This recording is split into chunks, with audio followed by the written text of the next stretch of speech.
Hello everyone and welcome to Pathsir's YouTube channel. This is Dr. Aparna Nagda and I'm going to be your teacher for today's geography lecture. तो आज के geography के lecture में हम क्या देखने वाले हैं, तो आप पेपर किस तरीके से प्रेजेंट कर सकते हो, कैसे अपना बेस्ट जो आपने पढ़ाई किया है 365 डेज के लिए उसको आप कैसे बेस्ट लेआउट दे सकते हो। ओके, बिकॉज आपका जो बोर्ड पेपर है it is a culmination of your entire year, in fact 12 years of academic life. तो आप कैसे अपना बेस्ट पेपर लिख सकते हो, टाइम मैनेजमेंट कर सकते हो, कौन से इंपॉर्टेंट क्वेश्चंस है that we are going to talk about in this particular lecture. Okay, so let's get started.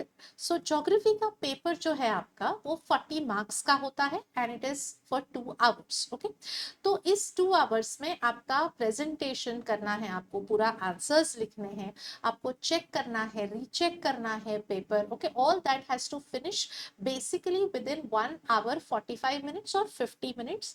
Last 5-10 minutes you will be dedicating just to go through and tying the paper and all that. So आपका target होना चाहिए कि आपका paper जो है वो 1 hour 45 minutes में complete हो. आप जब भी घर पे पेपर प्रैक्टिस कर रहे हैं तो you will be targeting to 1 hour 45 minutes और पूरा पूरा 2 hours पे आप कॉन्सेंट्रेट नहीं करेंगे. Okay, so let's get started. So first, paper your handwriting. Okay, what I mean by clean and clear handwriting कि legible handwriting होनी चाहिए. आपको एक particular sentence, आपको एक particular line में there should be not more than 5 to 6 words. Okay, तो ज़्यादा cluttering नहीं होता, space दीजिएगा उसको and clear लिखिएगा. As far as possible, do not avoid cancellations. तो जैसे कि आपका पेपर है, आपने एक particular sentence लिखा, so only one slash is important, don't do this. Okay, yeah, don't do anything else, don't do overwriting here pe. You can just cancel and you then again write it on the next line. Okay, so that is what I mean by clean and clear handwriting. In one particular line आपको 4 to 5 5 to 6 words, ज़्यादा words नहीं clutter करने हैं. And as far as possible ये जो हम hyphen डालकर जो यहाँ पे कंटिन्यू करते हैं वो नहीं करना है, स्पेस छोड़ दीजिए. आपका पूरा वर्ड जो है, जैसे कि हम ज्योग्राफी लिख रहे हैं तो हम पूरा वर्ड यहाँ पे नीचे लिखेंगे. Okay, so these are certain tips on clean and clear paper presentation. Next, आप पेपर में आपका लेआउट कैसे होगा. So if this is your paper, I am drawing that paper for you. ये आपका पेपर है. ओके, ये वर्टिकल लेआउट है. फर्स्ट थिंग, आप पेपर लिखने के लिए आप कोई भी इंक पेन जो है, it should be either blue or it should be black, preferably blue. Pointed ink pens, pointed pens जैसे होते हैं सेलो ग्रिपर, वो अवॉइड कीजिए क्योंकि पेपर फट जाता है. सो नाउ पेपर प्रेजेंटेशन में there is a block here. यहाँ पे आपकी मार्जिन होती है. ओके, यहाँ पे ऊपर कुछ ब्लॉक्स होते हैं. ओके, तो ये जो ऊपर के ब्लॉक्स है वो आपको टच करने नहीं है. These blocks are not for you, this is for the examiner, उनको मार्क्स देने के लिए. ये ब्लॉक आपके लिए है. तो आप क्या करेंगे, ये जो मार्जिन है ये ऐसा पेपर प्रोवाइड किया है. Now what you will do, आप एक मार्जिन यहाँ ड्रॉ करेंगे, आप दूसरी मार्जिन यहाँ ड्रॉ करेंगे. ओके, तो ये हुआ आपका मार्जिन. आपको करना है तो आप एक छोटी 1/2 सेंटीमीटर मार्जिन यहाँ ड्रॉ कर सकते हैं. अभी ये हम क्यों करते हैं, क्योंकि बहुत बार क्या होता है जब बंडल टाई किया जाता है या बंडल आपका रबर बैंड बांधा जाता है, दिस कैन टेयर, ये यहाँ पे फट सकता है. और आपने यहाँ पे कोई अगर इंपॉर्टेंट वर्ड लिखा हुआ है, आधा वर्ड भी लिखा है, ये अगर फट जाता है तो बहुत प्रॉब्लम होता है. So what we will do is that we will avoid. ये हम कैसे अवॉइड कर सकते हैं कि हम यहाँ पे एक मार्जिन ड्रॉ करेंगे. तो उससे क्या होगा, आपके एक सेंटेंस पे जो है वो 1 2 3 4 5 वर्ड्स ही आएंगे, क्लटर्ड भी नहीं लगेगा. और यहाँ पे आपका वर्ड जो है वो कट होने के चांसेस भी बहुत कम है. एंड देन यहाँ पे आपके क्वेश्चन नंबर्स लिखने के लिए. सो दिस यहाँ पे main question number, suppose question number 1. तो एवरी पेज पे ये जो ब्लॉक है, this block is very very very very important. हर एक पेज पे आपको ये ब्लॉक फिल करना ही है. It could be question number 1, it could be question number 2, जो भी क्वेश्चन है वो यहाँ पे आपको लिखना ही है. देन आपका जो क्वेश्चन नंबर 1 में जो सब क्वेश्चन है, so you will right it here. ये जो मेन मार्जिन है उसके बाहर की तरफ आपने एक मार्जिन बनाई है। यू कैन स्किप, आपको लगता है ये लाइन ड्रॉ नहीं करनी है, आप स्किप कर सकते हो, वो टोटली ऑप्शनल है, बट अंदर वाली लाइन आपको करनी है। किस लिए? I am going to tell you. Okay, so this line can be skipped but do not skip this line. तो क्वेश्चन नंबर 1 जो है वो आपने यहाँ पे लिखा है, तो आप क्या करेंगे? अब क्वेश्चन नंबर 1 आपका क्या होता है? एमसीक्यू होता है। तो दैट एमसीक्यू का 1 2 3 हर एक लाइन आप छोड़कर आप लिख सकते हो। बट सपोज आप जो है वो क्वेश्चन नंबर 4 लिख रहे हो, तो क्वेश्चन नंबर 4 या आप क्वेश्चन नंबर 7 लिख रहे हो, आंसर ब्रीफली। ओके, तो ये है आपका क्वेश्चन नंबर 7, उसका आपने 1 अटेम्प्ट किया। तो अब ये अंदर की लाइन किसके लिए है? तो you will right your answer और यहाँ पे आप लिखोगे 1 2 3 4। तो ये क्या है? ये आपके पॉइंट्स है, आपकी इंडिविजुअल पॉइंट्स है, जो आप क्वेश्चन नंबर 1 2 3 ये अंदर वाली मार्जिन में आप लिखोगे। तो एग्जामिनर को जो है वो यहाँ पे 1 क्लियरली दिख रहा है, और ये जो 1 2 3 है ये आपके पॉइंट्स है, ये क्वेश्चन नंबर्स नहीं है। तो वो कभी भी यहाँ मत आने दीजिए। बहुत बच्चे क्या करते हैं, ये यहाँ पे लिखते हैं। So now this becomes very confusing कि 1 यहाँ पे भी है, 1 यहाँ पे भी है। So please avoid this and you only strictly follow this।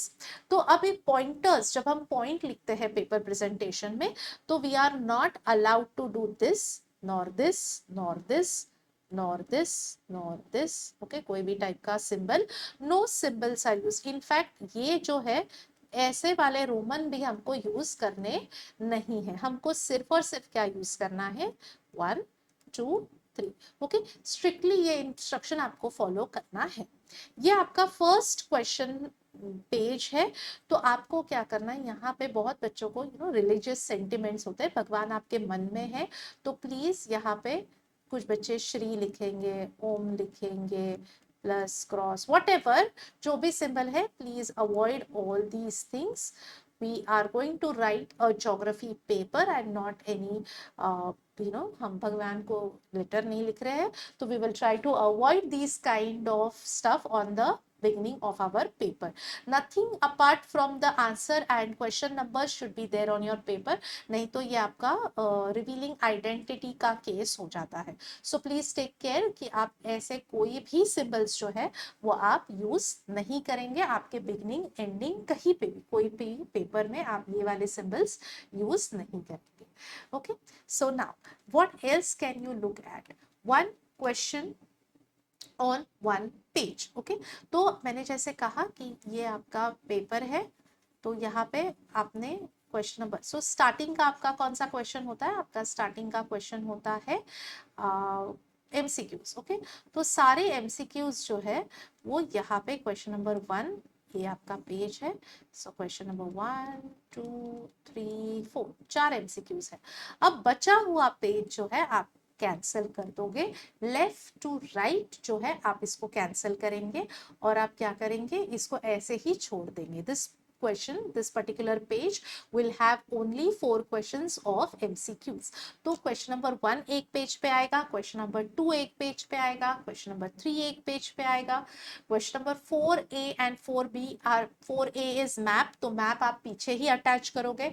4B भी आपके क्वेश्चंस एक पेज पे आएंगे। क्वेश्चन नंबर 3 में शायद आपको शॉर्ट नोट्स आते हैं, तो आप 2 या 3 पेजेस यूज कर सकते हैं, बट जैसे ही आपका क्वेश्चन नंबर 3 खत्म होता है, suppose if you finish your question number 3 somewhere here, यहाँ तक खत्म हो गया, तो ये पूरा पेज आपको क्या करना है? ब्लैंक छोड़ देना है, एंड नेक्स्ट पेज पे आपको क्वेश्चन नंबर 4 चालू करना है। आपको उधर के इधर उधर नहीं करना है, बिकॉज जैसे मैंने कहा ये जो ऊपर के कॉलम्स होते हैं आपके यहाँ पे जो है, these are for your examiners to give marks for that particular question.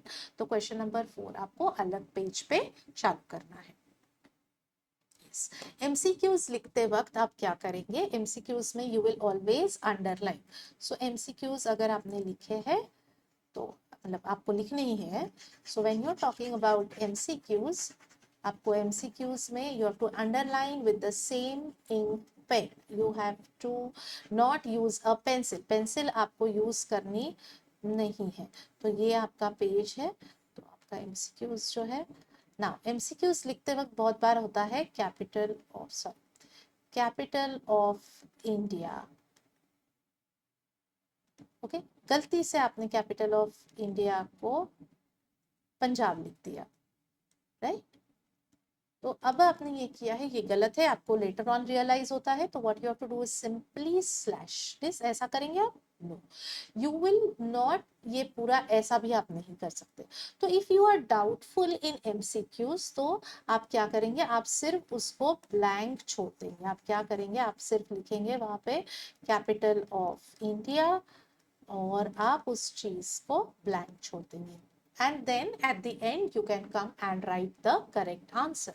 but आप ओवर राइटिंग नहीं करोगे। आपने पंजाब लिखा है तो आप स्लैश करके New Delhi, so your marks will be lost. इस चीज के लिए भी, though your answer is correct, this is not allowed. So please take care. ये पूरा पीरा भी आप कैंसिल करके पीछे के साइड पे लिखोगे, still it is not allowed, क्योंकि एग्जामिनर जो है वो यहाँ के यहाँ ही आपको, वो सोचेगा कि आपने फोर में से 3 ही अटेम्प्ट किए हैं, he will give finalize the marks on the blocks that are given here. यहाँ पे जो blocks दिए वहाँ पे आपके final marks आ जाएंगे, and at the end he will realize. So it is a very risky affair कि आप ये ऐसा नहीं करेंगे। आप वहाँ पे सिर्फ space छोड़ दीजिए।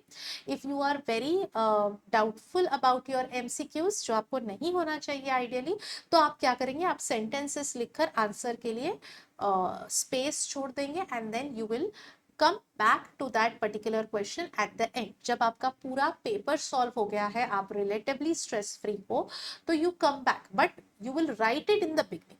क्वेश्चन आप लिख कर रखोगे, ऐसे नहीं कि आप एमसीक्यू लास्ट में लिखोगे, आप पहले लिख कर रखोगे। सिर्फ आंसर्स फिलअप करने के लिए आप क्या करोगे, आप एंड में वापस उस फर्स्ट क्वेश्चन नंबर 1 पे आएंगे। So relatively you are stress free, और क्या होता है कि आपका जो माइंड है वो क्लियर हो गया, and may be possible, high possibilities कि उसके आंसर्स जो है वो आपको कभी कभी क्वेश्चन पेपर में ही रीड करते करते मिल जाते हैं। So if you are lucky enough you will find that, but I don't guarantee it. So please end में लिखिए अगर आपको डाउट है तो। If you are very sure please go ahead finish it off. तो यहाँ पे आपको फुल 4 मार्क्स मिलना बहुत जरूरी है, बिकॉज एक इंप्रेशन क्रिएट होता है कि आपको पेपर अच्छे से आता है।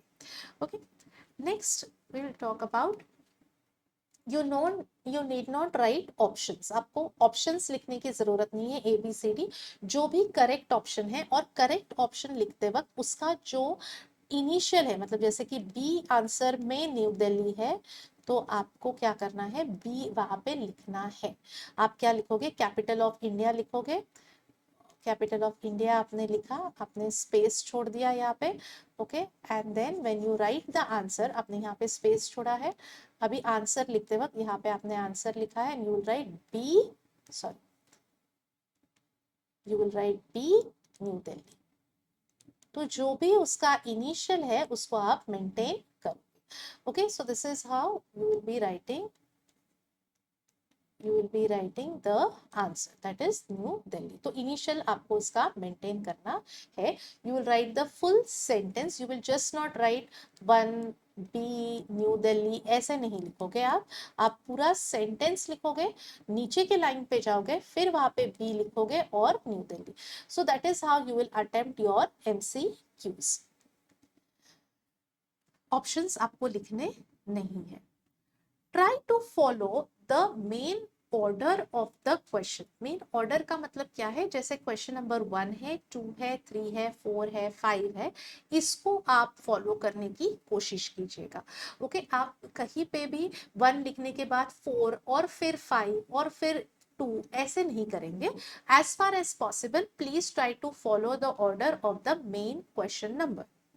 इंटरनली जो है आप फ्लिप कर सकते हो, जैसे आपने क्वेश्चन नंबर 4 लिखना चालू किया तो आप क्वेश्चन नंबर 4 का सब पार्ट 2 पहले लिखो, फिर आप 1 लिखो, फिर आप उसका 3 लिखो, that is totally allowed, but do not change the order.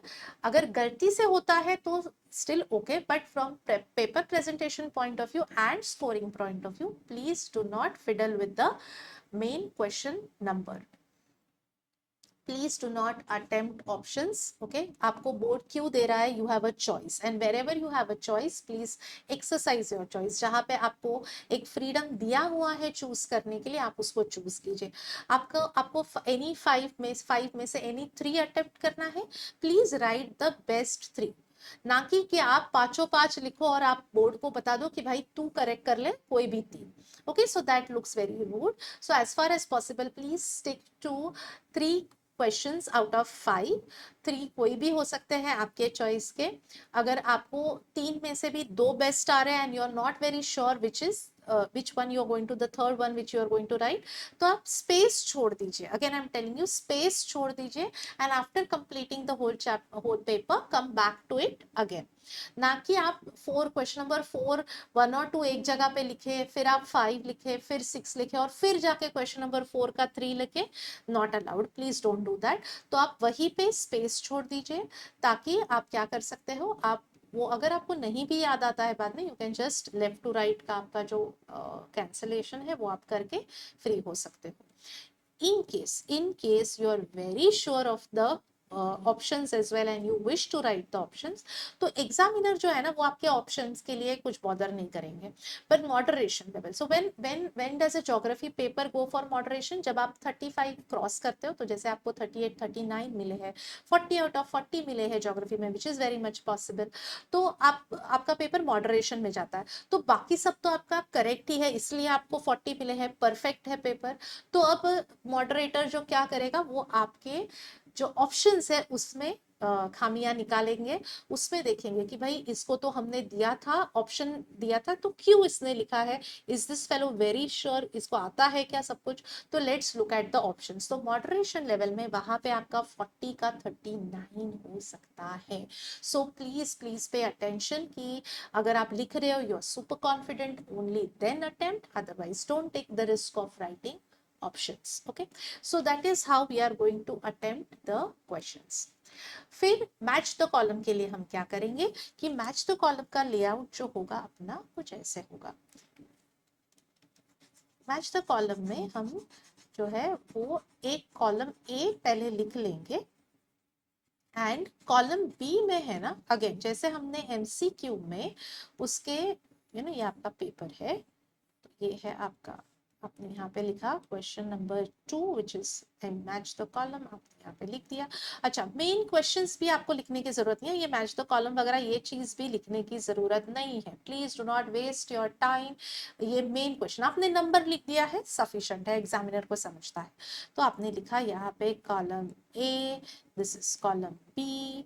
Okay, तो अब कॉलम ए में तो फिक्स्ड है ऑर्डर 1 2 3 और 4. अब कॉलम बी का आंसर यहाँ पे चाहिए, तो यहाँ पे शायद सी पहले होगा, फिर डी होगा, फिर ए होगा, फिर ई होगा, व्हाटएवर.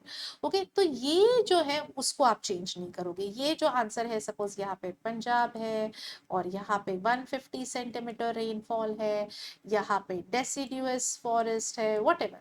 ओके, तो ये जो ऑर्डर है इसका जो इंडिविजुअल नंबर है उसको आप जरा ही चेंज नहीं करेंगे. You will maintain them as it is.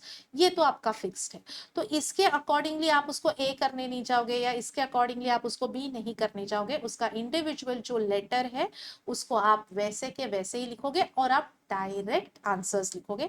आप 2 बार कॉलम ए कॉलम बी, और फिर कुछ बच्चे करते हैं 1 is equal to C, 2 is equal to D. Please don't do that, this is not required. ये डबल मेहनत है, ये आपका टाइम यहाँ पे वेस्ट होगा. So don't follow this pattern. Directly जो है एग्जामिनर यहाँ पे देखकर आपको टिक करता जाएगा. So please follow this for the MCQs and for the match the column. So that those are the general instructions जिसके बेसिस पे आप अपना पेपर लिखोगे कि आप जो है वो ऑर्डर फॉलो करेंगे पेपर का. आप जो है वो जो ब्लॉक्स दिए गए हैं अपर राइट कॉर्नर में यहाँ पे, ओके, तो ये आप हर एक पेपर पे पेज पे लिखेंगे. Okay, new question on a new page. Whatever space, जो भी स्पेस जो है वो बच जाती है उसको आप कैंसिल करेंगे. Okay, you will cancel it with the same ink pen throughout the paper. एक ही इंक पेन से, ब्लू या ब्लैक, प्रेफरेबली ब्लू, क्योंकि ब्लैक के कभी कभी मार्किंग्स कार्बन जैसे दिखते हैं, तो प्रेफरेबली ब्लू. ओके, तो आप ये सारे क्वेश्चंस, ये इंस्ट्रक्शंस याद रखेंगे before you start. You have 2 hours for your paper, but आप उसको प्रॉबेबली 1 hour 45 minutes या 1 hour 50 minutes में कंप्लीट करने का टारगेट रखेंगे. अब हमने देखा कि जनरल लेआउट आपका पेपर का कैसे होना चाहिए. तो अभी हम देखेंगे कि आप क्वेश्चन वाइज प्रिपरेशन कैसे करोगे, क्योंकि अब आपके बोर्ड एग्जाम्स जो है वो नजदीक आ रहे हैं, तो your preparation should not be chapter wise. आपको क्या करना है कि आपको जो है क्वेश्चन वाइज प्रिपरेशन करनी है। मतलब जैसे कि आपने सोचा कि अब मैं एमसीक्यूज की तैयारी कर रहा हूँ ज्योग्राफी की, तो आपको पूरे एमसीक्यूज सारे चैप्टर्स के 9 चैप्टर्स के साथ में करने हैं, जिसकी वजह से जो कंफ्यूजन होता है कि ये चैप्टर में क्या था, वो चैप्टर में क्या था, वो सारा अवॉइड हो जाता है। और आपको बोर्ड में भी कैसे होता है, सारे 9 चैप्टर के एमसीक्यूज जबल्ड अप आते हैं।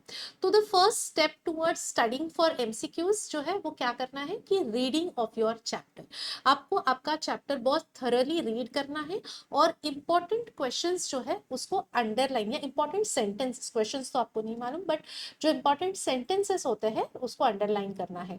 जैसे कि Pico de Neblina is the highest peak in Brazil, या the south east trade winds bring monsoon to Brazil. तो ये सारे जो सेंटेंसेस है ये आपको अंडरलाइन करने हैं प्रॉपरली, एंड प्रॉबेबली उस पर्टिकुलर सेंटेंस में what is going to be the keyword जिसके ऊपर आपको एमसीक्यू आता है उसको आपको ब्लॉक करना है। जैसे कि हम बात करें कि कुछ ऐसा, ओके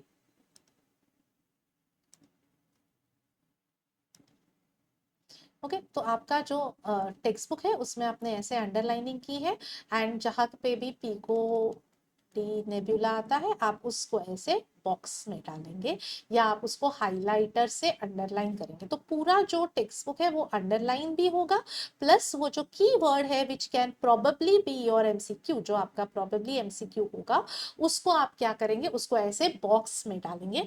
तो आपको मालूम है कि ये आपका प्रोबेबल आंसर है। तो like this you will have at least, मतलब जो आपका सेकेंड चैप्टर है, थर्ड फोर्थ फिफ्थ चैप्टर है, जो मेन चैप्टर्स है, उसमें आपको ऐसे 30 to 40 एमसीक्यूज आराम से मिलेंगे जो आप सेग्रीगेट करेंगे। मतलब आप क्या करेंगे कि आप वो सारे इंपॉर्टेंट सेंटेंसेस जो है वो अलग एक बुक में एमसीक्यू टाइटल देकर उसको लिखेंगे। You will make boxes around him, and ये जो कीवर्ड्स है इसको आप कभी भूलेंगे नहीं। एक टिप आपको दूंगी कि रीडिंग का टाइम जो है वो आपका, अगर आप अर्ली मॉर्निंग या लेट नाइट, मतलब 10 साढ़े 10 के बाद आप रखेंगे, या अर्ली मॉर्निंग 6-6:30 अगर आप उठते हो, तो first at the beginning of the session of study और at the end of the session of the study अगर आप रीडिंग रखते हो तो आपको वो इजी जाता है। ओके, एंड रीडिंग जो है वो हमेशा आप लाउड रीडिंग करेंगे, आप जोर जोर से बोलकर प्रैक्टिस करेंगे या रीड करेंगे। एमसीक्यूज जितने भी बुक्स अवेलेबल है मार्केट में अलग अलग पब्लिकेशंस के, आप उसमें से एमसीक्यूज सॉल्व कर सकते हैं, बट एमसीक्यूज सॉल्व करते वक्त उनको फिल इन द ब्लैंक की तरह सॉल्व करने की कोशिश कीजिए। उसके साथ आप ऑप्शंस को नजरअंदाज कीजिए in the beginning. Okay, so options are only to cross check whether आपने करेक्ट आंसर लिखा है या नहीं। तो उसको अगर आप फिल इन द ब्लैंक्स की तरह सॉल्व करने की कोशिश करेंगे विदाउट ब्रैकेट्स तो आपको बहुत ईजी जाएगा। तो multiple choice questions are the first question. उससे पता चलता है कि आप एग्जामिनर को एक आइडिया आती है कि आपको कितना अच्छा पेपर आता है। So if you score 4 out of 4 in this particular section the examiner is impressed by you. So इस तरीके से आप अपने एमसीक्यू के लिए प्रिपेयर करेंगे। और पहले जैसे मैंने जनरल इंस्ट्रक्शंस में आपको बताया था कि आप स्क्रिबलिंग नहीं करेंगे, आप सिर्फ सेम इंक पेन से अंडरलाइन करेंगे, आप ओवर राइटिंग नहीं करेंगे, आप कैंसलेशन नहीं करेंगे।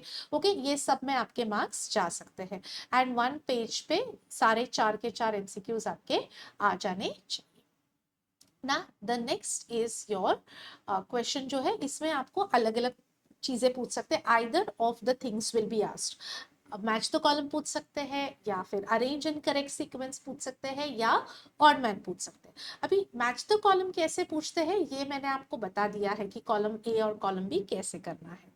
बट ऑड मैन आउट में क्या होता है कि आपको एक सेंटेंस दिया जाता है, आपको एक ब्लैंक देते हैं, and there are 4 things which are suiting to that particular thing. जैसे कि आपको कहा कि इंडिया एज अ कंट्री के बारे में उन्होंने आपको 4 ऑप्शंस दिए, like option A is Deccan plateau, option B is northern plains, option C is Pico de Neblina, and option D is Lakshadweep islands. Okay, तो अभी इन तीनों में से, इन चारों में से ऑड मैन क्या हुआ? It was going to be Pico de Neblina, because वो इंडिया का नहीं है, और बाकी तीन जो है they are physiographic divisions of India. So question क्या आ सकता है?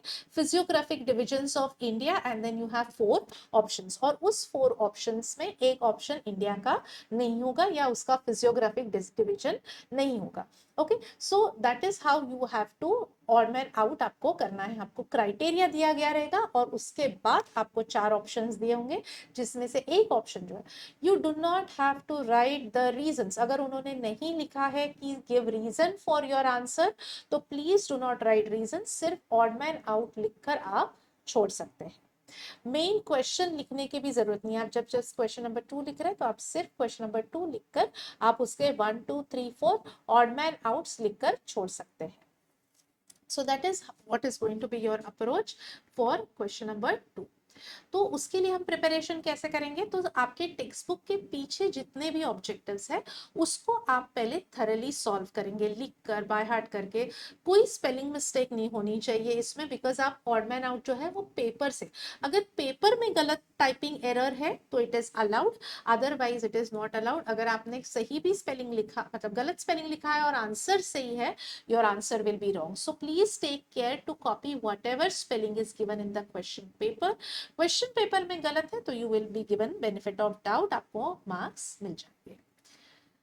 Next is question number 3। तो ये क्वेश्चन नंबर 3 जो है, again it is for 4 marks, so they can divide, ये क्वेश्चन को 1 मार्क करके डिवाइड कर सकते हैं, या उसको 2 मार्क्स के 2 क्वेश्चंस में, मतलब शॉर्ट नोट्स पूछ के। सो अगर आप बहुत लकी हो तो आपको 4 क्वेश्चंस 1 लाइन की तरह आएंगे, या नेम द फॉलोइंग की तरह आएंगे, या ट्रू और फॉल्स, या क्लासिफाई द फॉलोइंग में आएंगे। बट शॉर्ट नोट्स आते हैं तो you have to write it 2, any 2 का ऑप्शन होगा आपके पास, जिसमें आपको 2 मार्क के 2 शॉर्ट नोट्स लिखने हैं।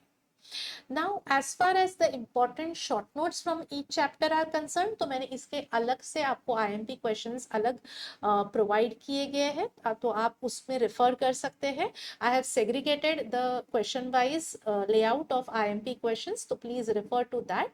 यहाँ पे हम देखेंगे कि हम इसकी पढ़ाई कैसे करेंगे। फॉर राइटिंग शॉर्ट नोट्स आपको एक याद रखना है कि 2 मार्क्स का आंसर क्वेश्चन है, तो you have to generally write 4 minimum points, 4 points which are coherent, मतलब जो उसके रिलेटेड हो, which are not diverging. Okay, 4 से ज्यादा पॉइंट्स है तो प्लीज राइट दैट 6 पॉइंट्स तक। सो 4 to 6 points are enough for a 2 mark answer. अब यहाँ पे हम शुरू कैसे करते हैं? बहुत बार ऐसा होता है कि we do not know the answer, या we are confused with the answer. So first try to have the definition या द लोकेशन। अभी जब हम ज्योग्राफी की बात करते हैं तो हमारे पास लोकेशंस होते हैं, तो हम क्या करेंगे, हम उस पर्टिकुलर जगह का लोकेशन बताएंगे। For example they have told you to write about the north Indian plains. तो अब नॉर्थ इंडियन प्लेन्स कहाँ से है? तो नॉर्थ में है, तो कौन से स्टेट्स आते हैं? तो you describe Punjab, Uttar Pradesh, Bihar, New Delhi. These are the states of North India. Then what are the characteristics? What is the rainfall? What is the type of soil? तो ये जो broad headings है आपको short notes में याद रखने हैं, and फिर जो भी क्वेश्चन पूछा है उसके हिसाब से उसको कस्टमाइज करना है। जैसे फिर नॉर्थ इंडियन प्लेन्स के बदले आपको ग्रेट इंडियन डेजर्ट पूछा जाए, तो again location of the Great Indian Desert, weather of the Great Indian Desert, boundaries of the Great Indian Desert, which states are covered in the Great Indian Desert. तो ये general points जो है वो आप short notes के लिए याद रखेंगे, और फिर आप उसको सिर्फ उस पर्टिकुलर रीजन के हिसाब से कस्टमाइज करेंगे। So this is one of the best techniques to write about short notes. दूसरी चीज है कि आपके पास इंडिया और ब्राजील पे कम से कम 8 चैप्टर्स है। तो फर्स्ट चैप्टर जो है आपका फील्ड ट्रिप है, तो 2 to 9 चैप्टर्स है। तो आप उसके पॉपुलेशन के बारे में बात कर सकते हो, आप नेचुरल वेजिटेशन के बारे में बात कर सकते हो। So if they have specifically asked you about a short note, जैसे कि उन्होंने कहा है नेचुरल वेजिटेशन इन इंडिया, तो पहले आप नेचुरल वेजिटेशन क्या होता है उसके बारे में लिखो। Even though it is not given in your text book, you know that the flora and fauna of a particular region fall into the natural vegetation of a country. Okay, तो ये जो है वो आपका एक जनरल स्टेटमेंट होना चाहिए। फिर आप दूसरा क्या पॉइंट लिख सकते हो, what are the various types of natural vegetation that are found in our country. So you can talk about tropical evergreen, deciduous और हर एक का example. So please pay attention to examples as well. जहां जहां पे examples है आप examples लिखोगे, जहां पे पॉसिबल है एक या दो एग्जाम्पल्स मिनिमम आपको देना है। Even if they have not specified in the question, you will write the examples that gives an idea of how better you know the chapter, और आपका आंसर का लेंथ भी काफी अच्छा दिखता है। So these are certain techniques that we use while we write short notes. Now let's go to map marking. So question number 4A is map marking. Question number 4B is map reading. Now map marking में हम क्या करेंगे is that we have to first always draw a key. हमको क्या करना है, हमको हमेशा एक इंडेक्स या की के साथ, so what is that key? So ये रहा आपका ऐसा एक बॉक्स आप ड्रॉ करेंगे। okay, so बॉक्स के पहले we'll just draw the layout of the, so ये आपका सपोज हम इंडिया का मैप ड्रॉ कर रहे हैं। so this is, please excuse my drawing. तो ये है हमारा इंडिया का मैप और यहाँ पे छोटा सा, तो ये आपका प्रेजेंटेशन है। अभी यहाँ पे भी आपको क्वेश्चन नंबर 4A आपके मैप के ऊपर लिखना है, क्योंकि मैप के ऊपर बहुत बार ये ब्लॉक नहीं होता, बट आप भूल जाते हो, तो आपको प्लीज यहाँ पे you don't have to write your name on the map, you have to just write the question number, जो हम बहुत बार भूल जाते हैं। तो ये आपका मैप है। तो मैप में आपको 4 क्वेश्चंस दिए गए हैं एंड उसमें आपको ऐसे ऑप्शंस है।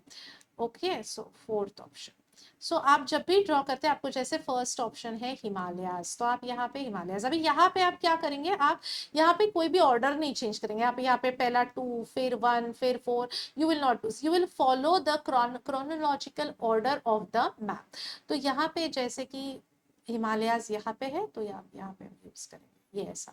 Okay, so there are certain, and फिर आप क्या करोगे, आप यहाँ पे लिखोगे 1 और आप यहाँ पे लिखोगे हिमालयास। ओके, सो आप हर एक जगह पे ऐसे उसका, सपोज आपको सेकंड बोला है न्यू दिल्ली, तो न्यू दिल्ली का यहाँ पे है, तो आप यहाँ पे लिखोगे 2 और फिर आप सिंबल भी डालोगे। आप सिंबल डालने के बाद आप उसका नाम भी लिखोगे, आप उसका क्वेश्चन नंबर भी लिखोगे। Okay, so that is how is done map marking is done. अब मैप मार्किंग में there are certain standard symbols जो आपको फॉलो करने हैं।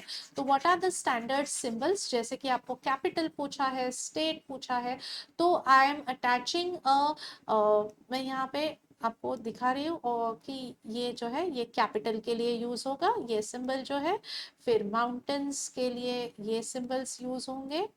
ओके, पीक है तो ये ट्रायंगल यूज होगा, so this is your peak. Okay, river है तो ये ऐसा ब्रांचेस यूज होंगे।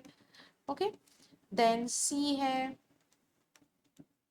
ओके, सिटी है तो just 1 dot for any city, Mumbai city, Pune city. Okay, तो ये सारे standard symbols you have to use. Apart from that, जब आप एक लार्जर एरिया कवर कर रहे हो, जैसे आपको किसी ने पेनिनसुला डेक्कन प्लेटू करने को बोला, तो डेक्कन प्लेटू आप जो है ऐसे लाइंस है या आप वर्टिकल लाइंस है या हॉरिजॉन्टल लाइंस, तो जब ब्रॉडर एरियाज कवर करने होते हैं तो you will use lines. Otherwise symbols जो है वो स्पेसिफिक सिंबल स्पेसिफिक चीजों के लिए आपको यूज करने हैं।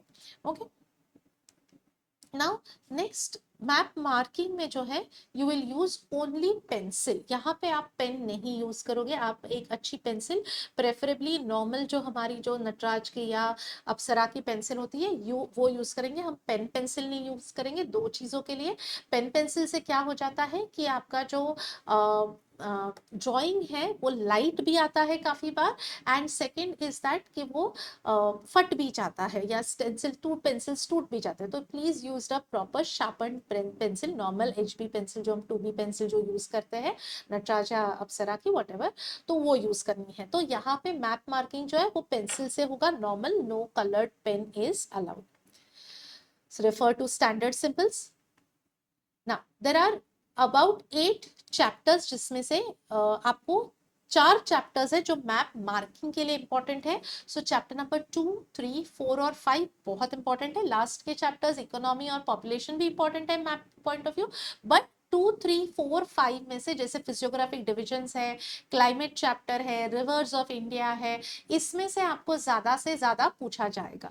तो ये सारे चैप्टर्स, 4 चैप्टर्स जो है, अगर आप मैप मार्किंग थरो कर लेते हो both Brazil as well as India, now high chances है कि अगर आपको मार्किंग के लिए ब्राजील पूछा है तो आपको रीडिंग के लिए इंडिया पूछेंगे। अगर आपको रीडिंग के लिए इंडिया पूछा है तो मार्किंग के लिए ब्राजील पूछेंगे।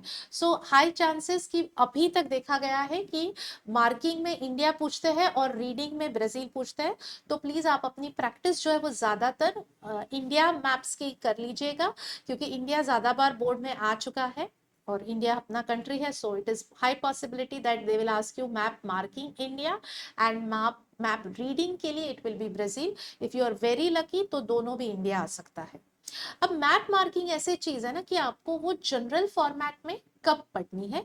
तो आप जब दो हैवी सब्जेक्ट्स कर रहे हैं, जैसे कि आपने 2 घंटा मैथ्स पढ़ा और उसके बाद आपको साइंस पढ़ना है but you want a short break, तो एक फिजिकल ब्रेक मतलब उठकर जाने के बदले आप क्या कर सकते हो, आप एक मैप ले सकते हो। आप रैंडमली 4-5 आपको जो पसंद है या फिर बोर्ड पेपर्स को रेफर करके आप 4-5 मार्किंग्स ले सकते हो and you can start practising. सो मैप जो है आपका 10 मिनट के अंदर हो जाना चाहिए। You should not take more than that for map marking. तो आप इतनी प्रैक्टिस कीजिए, आप हर एक चैप्टर वाइज एक मैप बनाकर रखिए, मेन 5-5। इनफैक्ट हर चैप्टर के आप जैसे सेकेंड, थर्ड, फोर्थ चैप्टर है तो उसके 2-2 मैप्स भी बन सकते हैं। फिजियोग्राफिक डिविजन्स और रिवर्स के, क्लाइमेट के 2-2 मैप्स भी बन सकते हैं। तो एक मैप पे आप आपके स्टैंडर्ड 5-5 क्वेश्चंस लीजिए, 5 questions on one map and 5 questions on another map. तो ऐसे आप अपने मैप्स रेडी रखिए। जैसे मैंने आपको एमसीक्यू में कहा था कि आप आपके एमसीक्यूज के जो 100-200 क्वेश्चंस इंपॉर्टेंट लाइंस जो है वो लिखकर रेडी रखेंगे, वैसे ही आप मैप मार्किंग का करेंगे। मैप मार्किंग आप देख देख कर पहले प्रैक्टिस करेंगे and then you will take jumbled up questions. मतलब आपने 2 क्वेश्चन नंबर चैप्टर नंबर 2 से 2 क्वेश्चंस लिए, चैप्टर नंबर 3 से एक लिया, 4 से एक लिया, 5 से एक लिया, ऐसे आप जम्बल्ड अप प्रैक्टिस करोगे। आप सिंगल सिंगल मैप्स नहीं करेंगे आपके लिए, you will do jumbled up maps. और मैप्स जो है हमेशा 2 हैवी सब्जेक्ट्स के बीच में, so it gives you relaxation और आपका प्रैक्टिस भी अच्छा हो जाता है। So map marking, try to do it between 2 heavy subjects.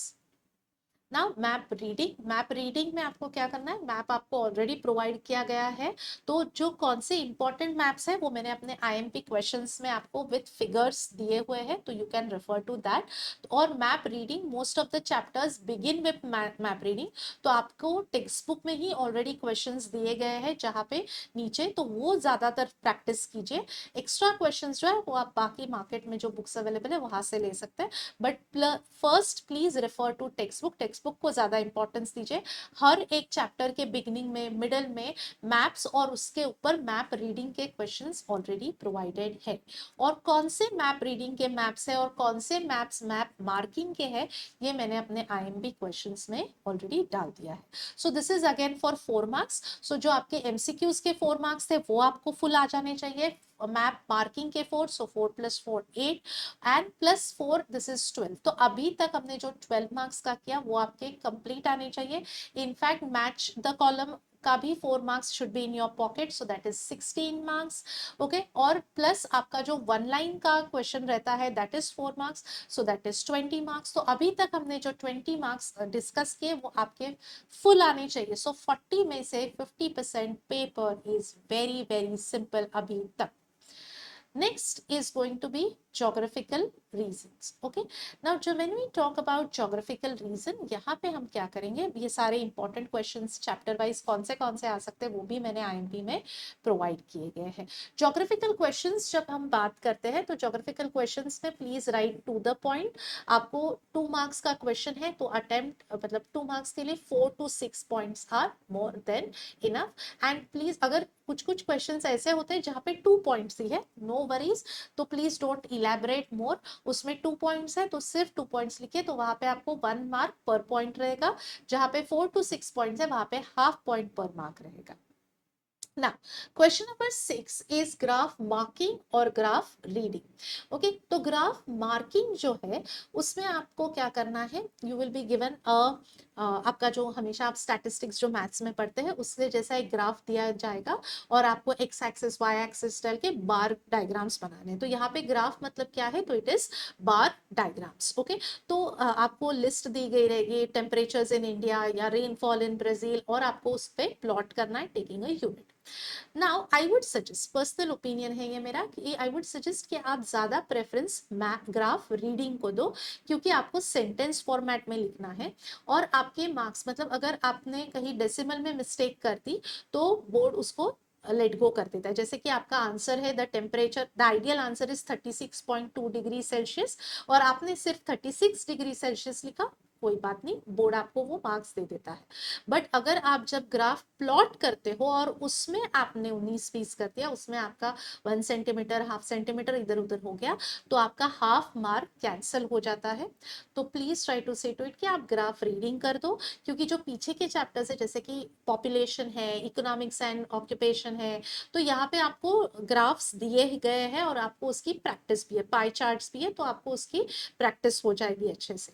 And secondly when you are plotting the graph, अगर वो मेसी हो जाता है तो प्रेजेंटेशन प्लॉट करते वक्त इरेज होगा आपका, लाइंस ड्रॉ करते वक्त, तो आपका टाइम भी थोड़ा ज्यादा वेस्ट हो जाता है. तो आई वुड से सजेस्ट कि आप ग्राफ रीडिंग कीजिए.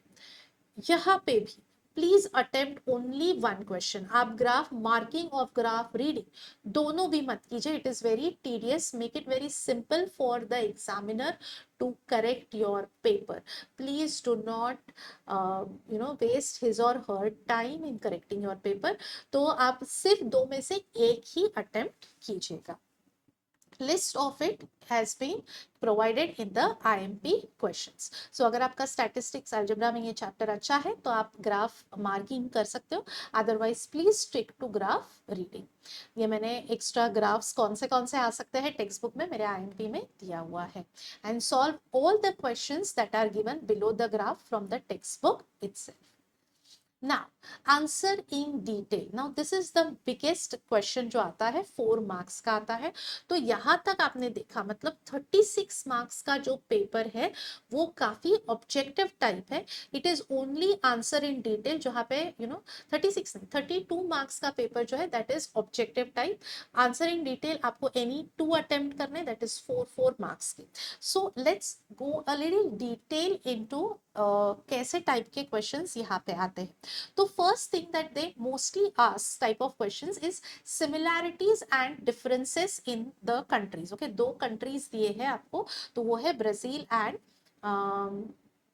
Brazil and India. Okay, so they can tell you कि suppose the question could be write the similarities and differences between the natural vegetation of Brazil and India.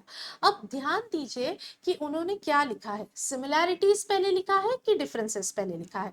Accordingly what you will do is that you will first, ये आपका paper है तो आप क्या करोगे, आप उन्होंने पहले सिमिलैरिटीज लिखा है तो आप क्या करोगे, question number 7 you will draw this, 9 whatever.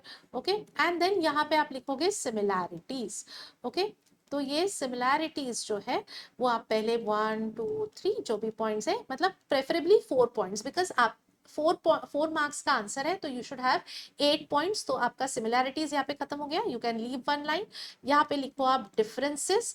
और आप डिफरेंसेस कैसे लिखेंगे, you will write like this, ये. ओके, सो ब्राजील whatever, इंडिया ब्राजील जो भी है ये.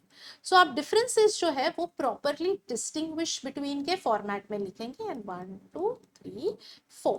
Okay, so this is the format you have to follow for what, for similarities and for differences. Now there could be questions where you are asked only about a particular country. Okay, so जैसे अपना question है, suppose the question is, question number 2 is what, physiographic divisions of India. They are asking you to write about physiographic divisions in India. तो हम क्या करेंगे, ये हमारा question 7 हमने ड्रॉ कर लिया. Okay, now what we will do is that we will use a stencil. अगर आपके पास है, अगर stencil नहीं है तो हम रफली एक इंडिया का ऐसे मैप ड्रॉ करने की कोशिश करेंगे.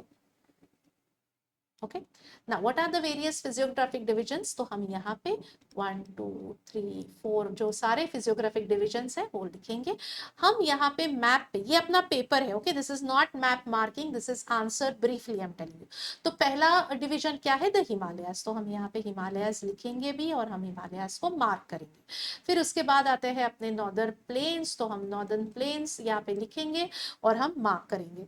फिर आता है अपना डेक्कन प्लेटू, फिर आता है अपना डेजर्ट, फिर आते हैं ये अपने सारे islands, okay. So all this, then we have the coastal areas, okay. So this has to be, so generally सारे डिविजन्स के बारे में तो वो नहीं पूछेंगे, तो they will ask you generally की write about the Deccan plateau, तो आप सिर्फ डेक्कन प्लेटू को यहाँ पे हाईलाइट करेंगे। आप उसके ऊपर अरावली रेंज है, विंध्याज है, सतपुड़ाज है, उसके बाउंड्रीज जो है that is the Western Ghats, the Eastern Ghats, ये आप इस स्टेंसिल पे ड्रॉ भी करेंगे and then you will write 8 points on it, okay. So इससे क्या होगा, आपका जो पेपर प्रेजेंटेशन है वो बहुत अच्छा दिखेगा, प्लस एग्जामिनर को पता चलेगा कि आपने कितने मन से, डिटेल से, दिल लगाकर ज्योग्राफी में पढ़ाई की है, ओके। सो दिस मैप्स, और कभी कभी क्या होता है कि अगर आप यहाँ पे कहीं पे और भी कर रहे हैं, ये पॉइंट्स में कुछ गलती हो रही है, बहुत बार एग्जामिनर ये आपका जो मैप है वो देखकर आपको मार्क्स दे देते हैं, बिकॉज दे फील कि you know there there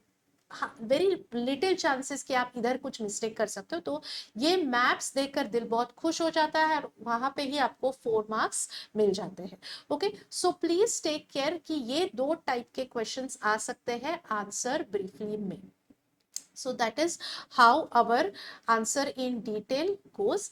And when we talk about the entire paper, अब मैं वापस आपसे ये highlight करना चाहती हूँ कि we will not change the order of the questions, we will not cancel out the objectives, ये सारे बहुत important points हैं जो आपको again and again याद करने हैं। So clean and clear handwriting, paper presentation में you should draw the lines where required, you should write proper numbers on every question answer sheet पे आपको हर एक ब्लॉक पे नंबर लिखना है, underlining with same ink pen, okay, using pen for cancelling the empty spaces, okay, all सब कुछ आपको ये फॉलो करना है।